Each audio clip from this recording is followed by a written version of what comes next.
ابن شہاب نے بیان کیا کہ عروہ کہتے تھے کہ مروان بن حکم اور مسعور بن مخرمہ رضی اللہ عنہ نے انہیں خبر دی کہ جب حوازن کا وفد رسول کریم صلی اللہ علیہ وسلم کی خدمت میں حاضر ہوا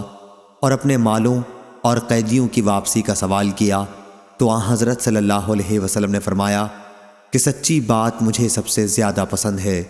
ان دونوں چیزوں میں سے تم ایک ہی واپس لے سکتے ہو، اپنے قیدی واپس لے لو یا پھر مال لے لو، اور میں نے تمہارا انتظار بھی کیا۔ آن حضرت صلی اللہ علیہ وسلم نے تقریباً 10 دن تک طائف سے واپسی پر ان کا انتظار کیا،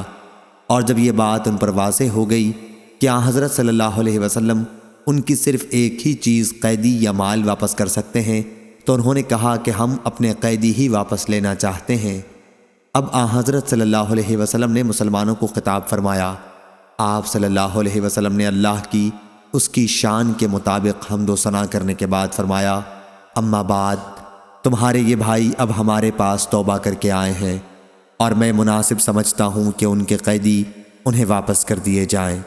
اس لیے جو شخص اپنی خوشی سے غنیمت کے اپنے حصے کے قیدی واپس کرنا چاہے وہ کر دے،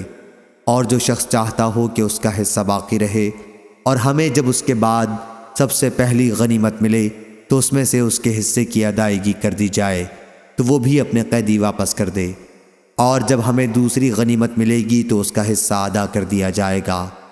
اس پر صحابہ کرام رضی اللہ عنہ نے کہا کہ یا رسول اللہ صلی اللہ علیہ وسلم، ہم اپنی خوشی سے انہیں اپنے حصے واپس کر دیتے ہیں۔ آن حضرت صلی اللہ علیہ وسلم نے فرمایا، لیکن ہمیں یہ معلوم نہ ہو سکا کہ کن لوگوں نے اپنی خوشی سے اجازت دی اور کن لوگوں نے نہیں دی ہے، اس لیے سب لوگ اپنے خیموں میں واپس چلے جائیں اور تمہارے سردار لوگ تمہاری بات ہمارے سامنے آ کر بیان کریں۔ سب لوگ واپس چلے گئے اور ان کے سرداروں نے اس مسئلے پر گفتگو کی، اور پھر آن حضرت صلی اللہ علیہ وسلم کو آ کر خبر دی کہ سب لوگ خوشی سے اجازت دیتے ہیں۔ یہی وہ خبر ہے جو حوازن کے قیدیوں کے سلسلے میں ہمیں معلوم ہوئی ہے۔ صحیح بخاری حدیث نمبر 3131 3132۔